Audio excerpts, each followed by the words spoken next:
something of very important contemporary significance, and that's one of the things that got me interested in this topic. And another thing that got me interested is how, in my view, incorrectly told the story of Kosovo was. In other words, the very positive view people take of intervention is based on a particular understanding of what happened in Kosovo. And my contention is that understanding is incorrect. It is not consistent with the facts.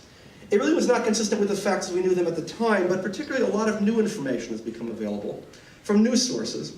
And in particular, what I'm referring to is the War Crimes Tribunal in The Hague of Slobodan Milosevic and others, which has brought forth a vast amount of new information, particularly from prosecution witnesses, that does indeed present the war in a very different light than it was presented at the time.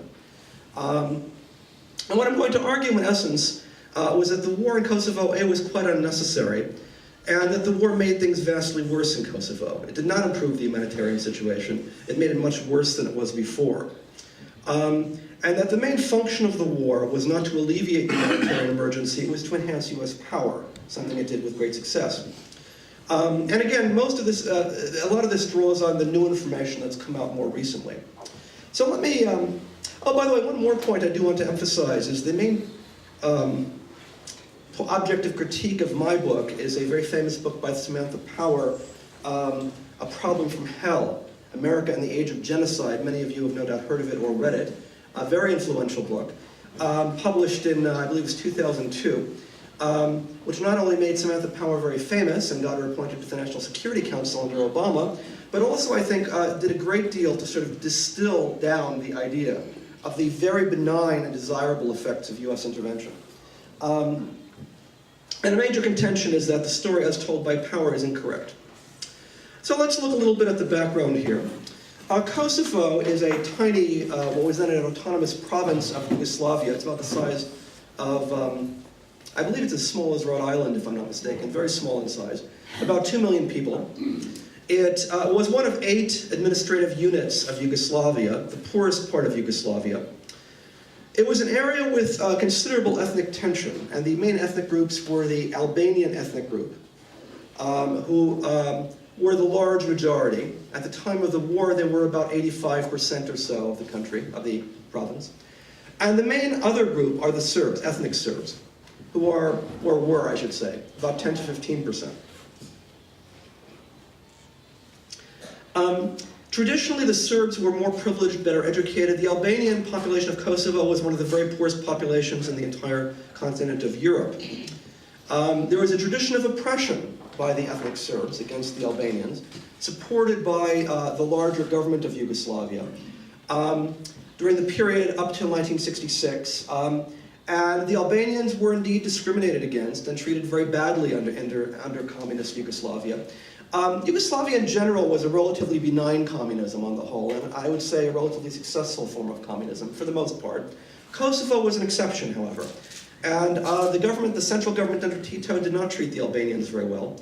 This changed, however, in 1966. In 1966, Tito realized the folly of oppressing the Albanians and gave the region new autonomy, and also gave the Albanian ethnic group within the province new rights. Large amounts of federal funds were poured into Kosovo. Basically, the Albanians were put in charge of Kosovo. And between 1966 and 1989, they dominated the province. And to a large extent, they also behaved very badly. They then proceeded to harass and discriminate against the Serbs. And beginning in the 1980s, one did start to hear the word ethnic cleansing, and the term ethnic cleansing was used predominantly by the Albanians with regard to the Serbs, who often expressed a desire for an ethnically clean Kosovo, to clean out the Serbs.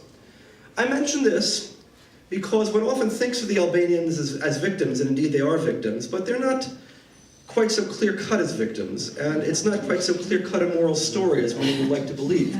I often hear the Albanians in Kosovo compared to the blacks in South Africa in the days of apartheid, and there's some truth to that. But there's a difference. Unlike in South Africa, where the blacks never had power until there was a complete overthrow of the system in the early 90s, the Albanians did hold power between 1966 and 1989, and they behaved about as badly towards the Serbs as the Serbs had behaved to them in other contexts. In any case, As Yugoslavia began to unravel, Kosovo particularly was hard hit. To a large extent, Yugoslavia underwent a massive depression in the 1980s, almost comparable, I would say, to the Great Depression of the 30s. That was a major cause of Yugoslavia's collapse.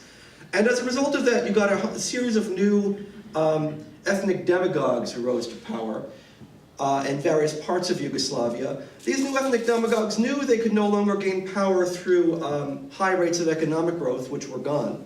Instead, they came to power by trying to stigmatize other ethnic groups. One of the most famous of these was Slobodan Milosevic, who became president of Serbia in 1986.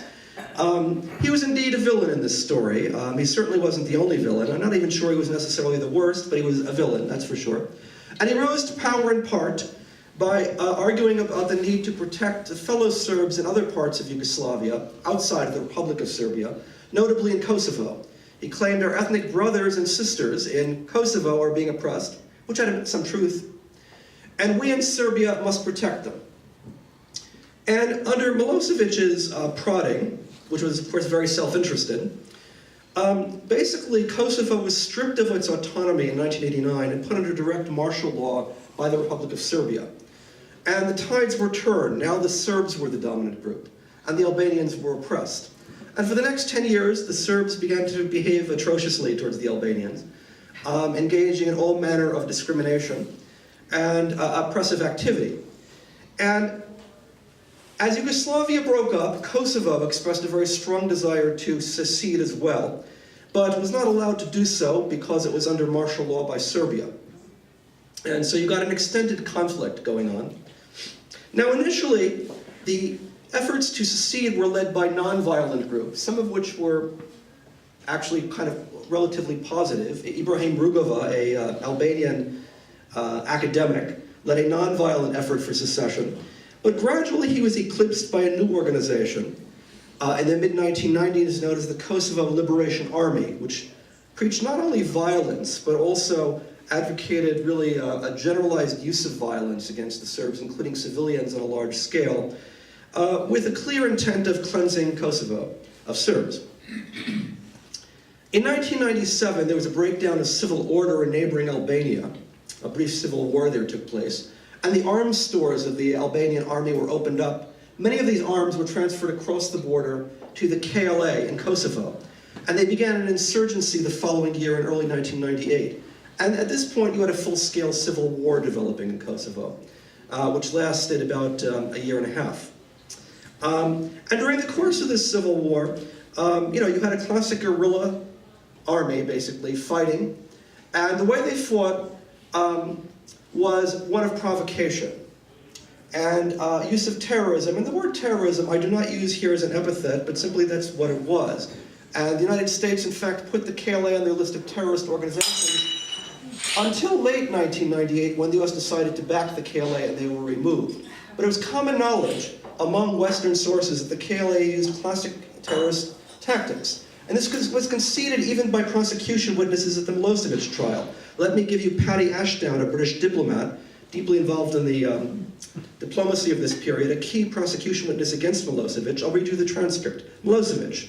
It was a well-known fact that these KLA were terrorists, that this was a terrorist organization. Ashdown. Mr. Milosevic. I never denied it was a terrorist organization. Anyway, so the basic strategy of the KLA was to attack Serb civilians, to kill Serb civilians and Serb policemen in isolated areas, with a clear intent of provoking Serb counterattacks, with the overall intention of intensifying the civil war, angering world public opinion at the Serb counterattacks, and bringing foreign intervention on their side. The strategy ultimately worked very well. But again, there's no question during this period that the KLA and the Serbs both engaged in terrible atrocities. But the atrocities were mutual, and if anything, it appears that during this phase, the KLA probably did more killing than the Serbs. And we have this from the best source, Lord George Robertson, the British Minister of Defense, who's a key figure in orchestrating the war against Serbia, mentioned in passing during parliamentary testimony that up until shortly before the NATO bombing, more of the killing was done by the KLA than by the Serbs. Okay. And so again, if people like to view this as a